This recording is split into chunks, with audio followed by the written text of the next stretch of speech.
Hello friends, welcome in उपल mathematics. आज हम PYQs लाए हैं वेक्टर के। बहुत ही इंपॉर्टेंट क्वेश्चन, मेन क्वेश्चन लाए हैं। ठीक है, तो ध्यान से करना है, सारे क्वेश्चन की प्रैक्टिस करनी है। तो हमारा पहला क्वेश्चन है, find the value of lambda if vectors this and this are orthogonal. अब ऑर्थोगोनल देखकर घबरा नहीं जाना। ऑर्थोगोनल का मतलब क्या होता है? परपेंडिकुलर। ऑर्थोगोनल का मीनिंग क्या होता है? परपेंडिकुलर। मतलब ये इस वेक्टर को मैं ए वेक्टर बोल देता हूँ और इसको बी वेक्टर बोल देता हूँ, तो it means A vector dot B vector किसके इक्वल आएगा? जीरो के।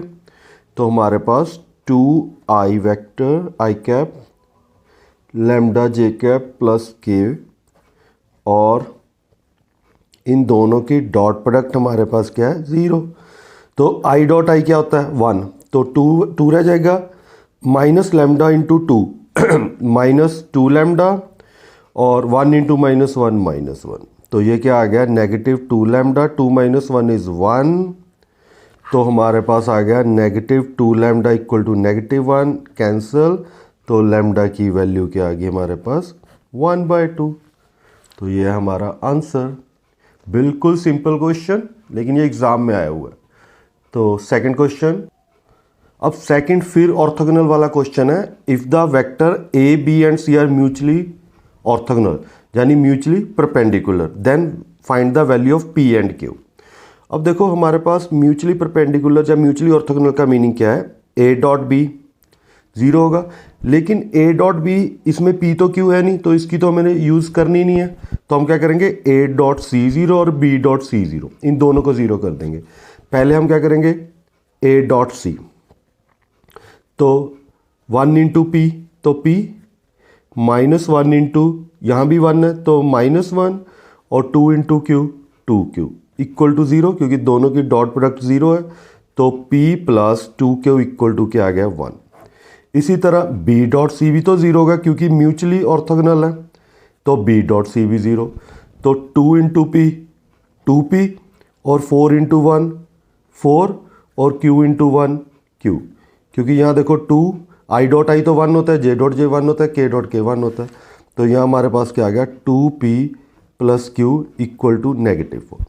अब यहाँ इन दोनों पे हमने क्या लगाना है? एलिमिनेशन मेथड लगा दो। तो 2p plus q equal to -4 है, और p plus 2q equal to 1 है। तो इसको 2 के साथ मल्टीप्लाई कर दो, इसको 1 के साथ। तो 4p 2q -8 p plus 2q equal to 1।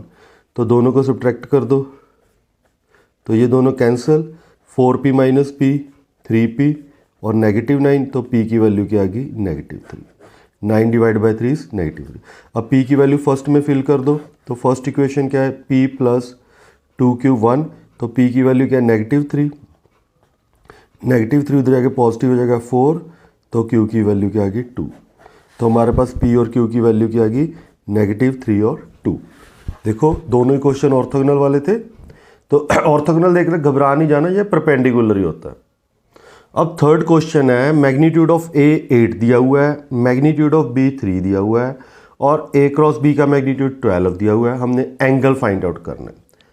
अब अगर हमने एंगल फाइंड आउट करना, हमने तो कॉस थीटा का फॉर्मूला पड़ा हुआ है, a डॉट बी डिवाइड में a का मैग्नीट्यूड और b का मैग्नीट्यूड। यहाँ लेकिन यहाँ हमारे पास क्या है? क्रॉस प्रोडक्ट है, तो यहाँ साइन का फॉर्मूला अप्लाई होगा। तो साइन थीटा किसके इक्वल है? a क्रॉस b डिवाइड में a का मैग्नीट्यूड और b का मैग्नीट्यूड। तो a क्रॉस b 12, और यहाँ a का मैग्नीट्यूड 8, और यहाँ 3 3 4 द 12, 4 2 द 8। तो साइन ऑफ थीटा क्या आ गया? हाफ। अब साइन कौन से एंगल पे हाफ होता है? ये 30 डिग्री, जो आप रेडियन की फॉर्म में लिख सकते हो π/6। तो ये आपके पास आंसर आ गया। बिल्कुल सिंपल क्वेश्चन है, घबराने की कोई बात नहीं, प्रैक्टिस करो। Question number 4, find a vector in the direction of A vector I cap minus 2j cap that has magnitude 7 unit. यानी हमने वो वेक्टर फाइंड आउट करना है जिसका मैग्नीट्यूड क्या हो? 7 यूनिट हो। ठीक है, तो हमारे पास रिक्वायर्ड वेक्टर क्या होगा? यानी ए कैप, यानी हमने ए कैप ले लिया, यानी यूनिट वेक्टर जिसका मैग्नीट्यूड 1 होता है, और उसको हम किसके साथ मल्टीप्लाई कर देंगे? 7 के साथ। ठीक है, तो हमारे पास ए वेक्टर क्या है? आई माइनस 2j, और इसका मैग्नीट्यूड 1, नेगेटिव 2 का स्क्वायर 4, तो 7/√5 और i-2j आंसर। यानी जब भी आपको कोई मैग्नीट्यूड दिया हो तो उसके यूनिट वेक्टर के साथ उसको मल्टीप्लाई कर दो।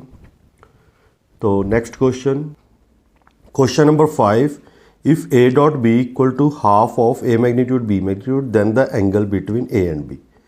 तो ऑप्शन दी हुई है 0, 30 डिग्री, 60 डिग्री और 90 डिग्री। तो हमारे पास गिवन क्या है, a dot b 1/2 a magnitude and b magnitude. अब इनको इधर डिवाइड कर दो,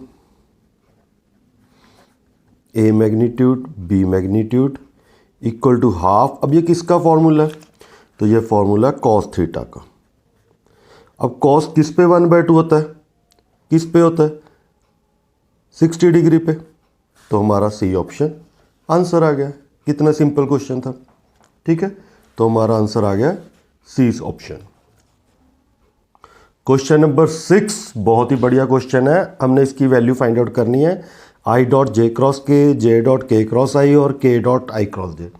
तो हमने ये तो रीड किया ही होगा, आई जे और के, यानी अगर हमारे पास आई डॉट आई क्रॉस जे किसके इक्वल होता है, के, जे क्रॉस के किसके इक्वल होता है, आई के। अगर उल्ट हो जाए तो वो नेगेटिव का साइन हो जाएगा। तो इसी तरह हमारे पास क्या गिवन है, आई, अब जे क्रॉस के तो वो किसके इक्वल होगा, आई के, फिर जे, फिर के क्रॉस आई वो किसके इक्वल होगा, जे के, फिर आई क्रॉस जे वो किसके इक्वल होगा, के। तो I dot I J cross जे, के cross I dot I J dot J और के डॉट के, तो 1 1 1 होता है। तो 3 आंसर आ गया, बी ऑप्शन आंसर है, ठीक है। सिंपल क्वेश्चन था। तो चलते हैं नेक्स्ट क्वेश्चन पर। Question number 7, for what value of A the vector 2i - 3j + 4k and ai + bj + -8k are collinear. अब पहले कोलिनियर की आपको कंडीशन पता होनी चाहिए। कोलिनियर क्या होते हैं, तो हमारे पास इसकी कंडीशन है a1/a2 और b1/b2 और c1/c2। तो यहाँ a1 क्या है, 2/a -3/6 और 4/-8। चाहे आप इसको इसके साथ कंपेयर कर दो, इसको इसके साथ कंपेयर कर दो, तो आंसर आ जाएगा हमारे पास 2/a। तो 3/6 इज -1/2, तो क्रॉस मल्टीप्लाई नेगेटिव है 4, तो a की वैल्यू क्या आएगी, -4। हलवा क्वेश्चन, ठीक है, बिल्कुल सिंपल क्वेश्चन। तो चलते हैं next question. Question number 8, cross product of A B की दी है √3 और डॉट प्रोडक्ट -3। तो एंगल फाइंड आउट करना हमने ए और बी में। तो देखो हमारे पास क्रॉस प्रोडक्ट दी हुई है √3। तो क्रॉस प्रोडक्ट क्या होती है हमारे पास, A magnitude B magnitude into sine of theta. तो √3, यहाँ ए मैग्नीट्यूड और बी मैग्नीट्यूड की वैल्यू निकाल लेते हैं हम। तो √3 साइन थीटा। और क्रॉस प्रोडक्ट दी हुई है -3। अब क्रॉस प्रोडक्ट हमारे पास क्या होता है, a magnitude B magnitude into cos of theta -3। और ए मैग्नीट्यूड बी मैग्नीट्यूड की वैल्यू फिल कर दो यहाँ। तो यहाँ क्या आ जाएगा, √3 upon sine theta cos theta -3, cos upon sine cot theta -3/√3। तो कॉट थीटा क्या आ गया, -√3। अब कॉट √3 कौन से एंगल पे होता है, पहले तो ये बताओ कॉट √3 कौन से एंगल पे होता है, 30 डिग्री। लेकिन यहाँ हमारे पास क्या है, नेगेटिव है। तो नेगेटिव कौन से क्वाड्रेंट में होगा, सेकंड में। तो हम क्या लिखेंगे, पाई -30 यानी कॉट ऑफ पाई -π/6, ठीक है। तो कॉट ऑफ थीटा, तो यहाँ हमारे पास क्या आ गया, कॉट ऑफ 5π/6। तो आंसर थीटा का क्या आ गया, 5π/6। तो हमारा डी ऑप्शन आंसर है। आपको वो टेबल तो याद करना ही पड़ेगा, ठीक है। कॉट देखो π/3 पे π/6 पे √3 होता है यानी 30 डिग्री पे। तो लेकिन नेगेटिव है तो हमने पाई -π/6 कर दिया। तो ये हमारे पास 5π/6 आंसर आ गया question number 8। If A vector and B vector given है देन फाइंड द प्रोजेक्शन। तो projection of vector A on B, projection of vector A vector on B vector. तो ये हमारे पास किसके इक्वल होता है, ए डॉट बी, और जिसके ऑन है उसका मैग्नीट्यूड। तो ए डॉट बी हमारे पास क्या होगा, 7 × 2 14, 1 into 6 6, minus 4 into 3 negative 12, divide में b का मैग्नीट्यूड 2 का स्क्वायर 4, 6 का स्क्वायर 36 और 3 का स्क्वायर 9, तो 14 प्लस 6 20, माइनस 12 और 36 प्लस 4 40 49, तो हमारे पास क्या आ गया 8/7। तो ये हमारा आंसर था question number 9। Question number 10, if a vector, b vector, c vector are the unit vector and a plus b plus c 0, then find the value of a vector dot b, b dot c and c dot a की value. बिल्कुल simple question है। देखो ये unit vector दिए हुए हैं, तो a का मैग्नीट्यूड हमारे पास 1, b का मैग्नीट्यूड 1 और c का मैग्नीट्यूड हमारे पास 1 है। हमने वैल्यू किसकी फाइंड आउट करनी है इसकी, तो हमारे पास गिवन क्या है a प्लस बी प्लस सी, ये किसके इक्वल है 0 के। ठीक है, तो ये करने के लिए हमारे पास स्केयरिंग करना पड़ेगा। ठीक है, जहाँ हमारे पास क्या है दोनों तरफ मल्टीप्लाई कर दो, डॉट प्रोडक्ट कर दो, a plus b plus c dot product a plus b plus c और 0 a plus b plus c दोनों की डॉट प्रोडक्ट करती। अब a डॉट ए हमारे पास क्या आ जाएगा a vector dot a vector, a vector dot b vector, a vector dot c vector, इसी तरह b vector dot a vector, b vector dot b vector, b vector dot c vector, c vector dot a vector और c vector dot b vector और c vector dot c vector. ठीक है, तो ये equal to 0 तो 0 हो जाएगा और a डॉट a किसका इक्वल होता है a मैग्नीट्यूड का स्क्वायर और b डॉट b क्या होता है b मैग्नीट्यूड का स्क्वायर और c डॉट c क्या होता है c मैग्नीट्यूड का स्क्वायर। और हमारे पास क्या बचा a डॉट b और b डॉट a, ये कम्यूटेटिव होते हैं तो हम क्या लिख देंगे 2a डॉट b और इसी तरह 2b डॉट c और इसी तरह 2c dot a equal to 0। अब a b c तीनों का मैग्नीट्यूड हमारे पास क्या है 1 है, तो 1 प्लस 1 प्लस 1 और इधर तीनों में से 2 कॉमन आ गया, तो हमारे पास क्या बचा a dot b, b dot c और c dot a equal to 0।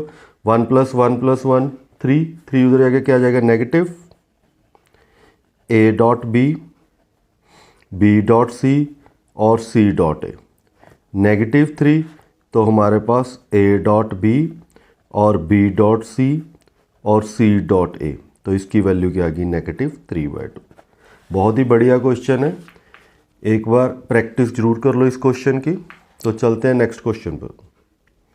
Question number 11, if a vector b vector c vector are such that a plus b plus c 0 दिया हुआ है, a का मैग्नीट्यूड 3, b का 5, c का 7, हमने angle find out करना है a एंड b। जब भी ऐसा क्वेश्चन आ जाए हमने एंगल फाइंड आउट करना है किसका a एंड b का, तो c को एक तरफ कर देना, तो c उधर जाके क्या आ जाएगा नेगेटिव। अगर हमने a और c में फाइंड आउट करना होता तो b उधर जाके नेगेटिव हो जाता। तो अब हम क्या करेंगे, जब भी ऐसा जाए तो स्केयरिंग बोथ साइड कर देंगे। ठीक है,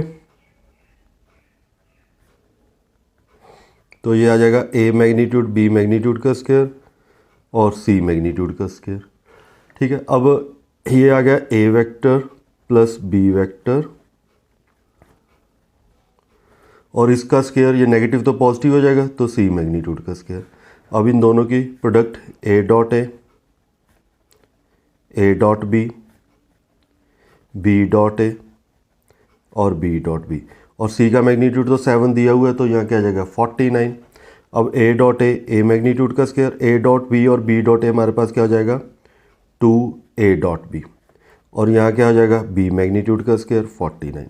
अब a की वैल्यू दी हुई है 3, तो 3 का स्क्वायर 9 और a डॉट b क्या होता है a magnitude b magnitude into cos of theta और b की वैल्यू दी हुई है 5, तो 5 का स्क्वायर 25 49। तो यहाँ आ गया 2a magnitude b magnitude cos of theta 49 minus 9 और माइनस 25। तो ये आ गया a की मैग्नीट्यूड की वैल्यू क्या दी हुई है 3 और यहाँ 5, यहाँ cos of theta 49 minus 9 40, 40 minus 25, तो हमारे पास क्या आ जाएगा 15। तो इधर कर लेते हैं, तो कॉस ऑफ थीटा हमारे पास क्या आ गया 15 और यहाँ हमारे पास क्या है 5 इंटू 3 15, 15 इंटू 2 30, तो कॉस ऑफ थीटा इज़ 1/2 और कॉस कौन से एंगल पे 1/2 होता है 60 डिग्री पे, तो π/3 हमारे पास आंसर। देखो कितना प्यारा क्वेश्चन था। ये था question number 11। Using vector find the area of the triangle. Important question है। हमारे पास वर्टिसेस दिए हुए 1 2 3, 2 -1 4, 4 5 और -1। तो हमने area of triangle find out करना। अब देखो हमारे पास क्या है, इसके एरिया ऑफ ट्रायंगल जैसे हमने बी को फिक्स करना है, तो हमने किसकी क्रॉस प्रोडक्ट कर देनी है, BA और BC। अगर कोई A को फिक्स करेगा तो वो कौन से वेक्टर की क्रॉस प्रोडक्ट करेगा, AB और AC। कोई C को करेगा तो CB और CA। तो इस बात की टेंशन नहीं लेनी। तो एरिया हमारे पास क्या होता है, 1/2 cross product of BA into BC। ठीक है, क्रॉस प्रोडक्ट करनी है BA और BC की। ठीक है, तो पहले हमने BA वेक्टर फाइंड आउट करना है।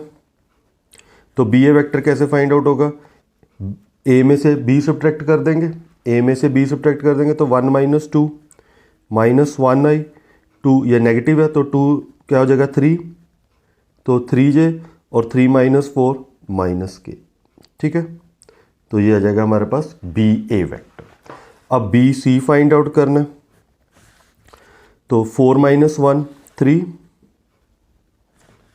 ठीक है, BC वेक्टर हमारे पास BC फाइंड आउट करना है, 4 - 2 2, यहाँ 2 आएगा। अब 5 ये नेगेटिव है तो पॉजिटिव हो जाएगा, तो हमारे पास क्या हो जाएगा 6J और -1 -4 हमारे पास क्या हो जाएगा -5K। अब इन दोनों की क्रॉस प्रोडक्ट करते हैं, तो वो तो आपको आती है डिटर्मिनेट जैसे, बस -1 3 -1 2 6 और -5। तो हमारे पास क्या आ गया 5 × 3 -15 और एक नेगेटिव हमने लगाना, ये पॉजिटिव हो जाएगा, और -J -5 और -1 +5 और +2 और +K, तो -6 और -6। तो हमारे पास आ गया 15 6 -15 -9I -7J और -12K। ये हमारे पास क्रॉस प्रोडक्ट आ गई BA और BC की। ठीक है, -9I -7J और -12K। अब इसका मैग्नीट्यूड फाइंड आउट करेंगे। तो मैग्नीट्यूड हमारे पास क्या आ जाएगा, -9 का स्क्वायर, -7 का स्क्वायर और -12 का स्क्वायर। 9 का स्क्वायर 81, 7 का 49 और 12 का 144। तो ऐड करके क्या आ गया 274। तो एरिया हमारे पास क्या आ गया, एरिया का फॉर्मूला 1/2 और √274 स्क्वायर यूनिट। अगर यही पैरेललोग्राम होता है, पैरेललोग्राम होता तो उसकी एडजेंट साइड ले लेनी थी और 1/2 नहीं लगना था, बस ये याद रख लेना। ठीक है, 1/2 नहीं लगना। तो काफ़ी इंपॉर्टेंट क्वेश्चन था। तो चलते हैं नेक्स्ट क्वेश्चन पर। If the sum of 2 unit vector is a unit vector, यानी हमारे पास 2 यूनिट वेक्टर है। ठीक है, और इन दोनों का जो सम है वो भी यूनिट है। ठीक है, तो अब हमने प्रूफ क्या करना है, दोनों का जो डिफरेंस है यूनिट वेक्टर का वो हमने √3 प्रूफ करना है। ठीक है, बहुत बढ़िया क्वेश्चन है। पहले हम ना इसमें से जो वैल्यू जरूरत है उसकी फाइंड आउट कर लेंगे, इसका स्केयरिंग कर देंगे। तो स्केयरिंग करके हमारे पास क्या आ जाएगा, A का स्क्वायर 2A.P और B का स्क्वायर यूनिट वेक्टर का स्क्वायर। ठीक है, इक्वल टू 1। तो ये दोनों यूनिट वेक्टर है तो दोनों की वैल्यू क्या आ गई 1। तो ये 1 1 कैंसल, तो A.B की वैल्यू हमारे पास क्या आ गई -1/2। अब हमने इसकी वैल्यू प्रूफ करनी है।